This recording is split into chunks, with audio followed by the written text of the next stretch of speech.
I want to ask, why do people think that they can't learn something from someone they have a disagreement with? They don't agree with one thing and they think, I can't listen to anything that person says. It's a bit crazy. That is, unless the person is this preacher. What are you coming up here to do? You want to come take over the service? No, no, no, Huh? not the service. What do you want? What? I just want a prayer. Get out of here. Yeah, we're going to get to that in just a second. Stick around.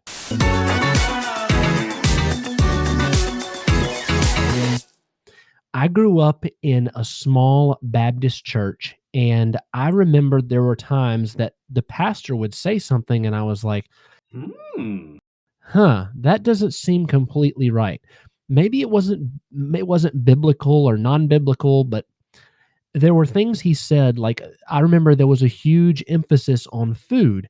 Well, gluttony is in the Bible, by the way. Gluttony is one of those things that a lot of Baptist preachers, a lot of Baptists, I'm sure there's a lot of other church folk that don't pay attention to that. But it's okay. It's okay to pig out and to become diabetic. By the way, I can say that because I'm a type 1 diabetic, because I did not get great eating habits as a young man. I was not taught nutrition. And certainly in the church, I was taught that it's okay to go pig out and become big.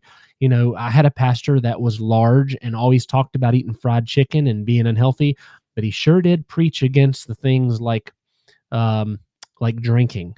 Now, I'm not putting anybody down. We're all human, but the drinking thing was always a little over the top. They looked at us like if you had a sip of wine, you were going to be like this. When in fact, all we were going to do is just relax and chill, kind of like this. So, why were some things taken so far over the top and some things were not even touched on at all? And again, this video is just simply about the fact that people are human, people make mistakes, and though that pastor may not have gone after and said all of the details about gluttony and went crazy over drinking wine, I still listened to him and I still learned a lot. I still got a really good foundation biblically that helped me become the man I am and teach my kids the right and wrong and help them learn the gospel and read the Bible. So, my whole thing is, if someone is human, which everyone is, just give them a break sometimes. You can still learn something from them. You don't have to completely cut somebody off. Now, all that being said, I want to finish this by quickly saying we live in America, which is the land of the free, home of the brave, and the church jumper. A lot of people go from church to church because when they're in a church and they hear something they don't like, they immediately switch churches and they're in that church for several months until the pastor says something or reads a verse and takes it out of context. And then they go to another church and then they go to that church and they become friends with someone and say, hey, we could do better than that, pastor. And then they split off and create another church. You get the point.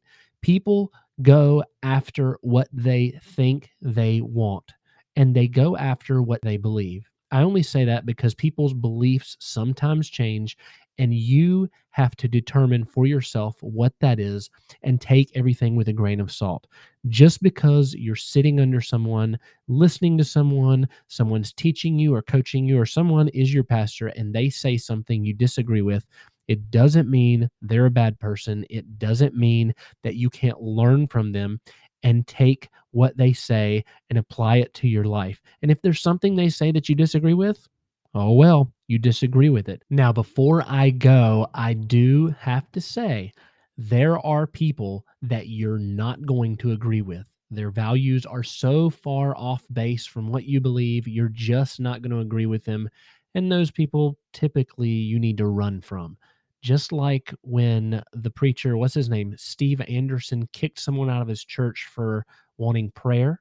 Like, I think I have that clip. Davis, that's why he wasn't here last Sunday, has been thrown out because he says, oh, God's not three persons, God's only one person. What? Hey, sit down. Sit down.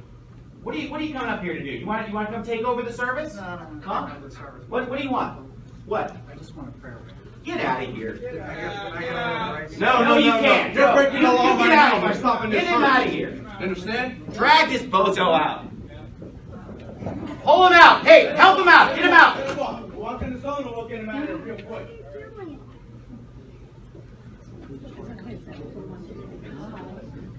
And you know what? If anybody wants to come up here and take over the service, we'll throw you out of here, buddy. Right.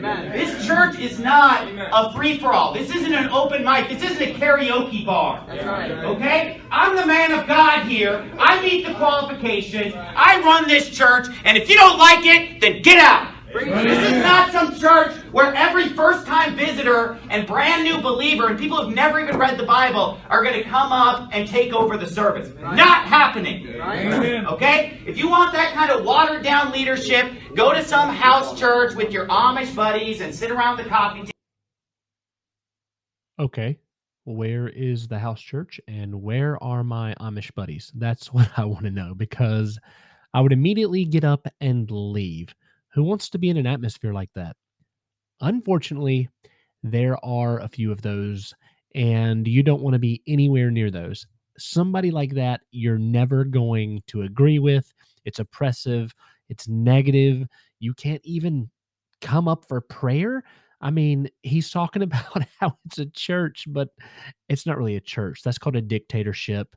And you don't want to be anywhere close to that kind of thing. So, unless you go to a church like that, I want you to put in the comments what you thought of that clip. So, you can find a pastor. Your pastor will be human. He will make mistakes. You can find a church you like, and you can call a church your home, even though you might disagree or have disagreements with people there. Just take everything with a grain of salt. I'm really interested to see what you think. Tell me about your church. Tell me about if you're not in church, why. Just comment below and let me know what you think about this topic.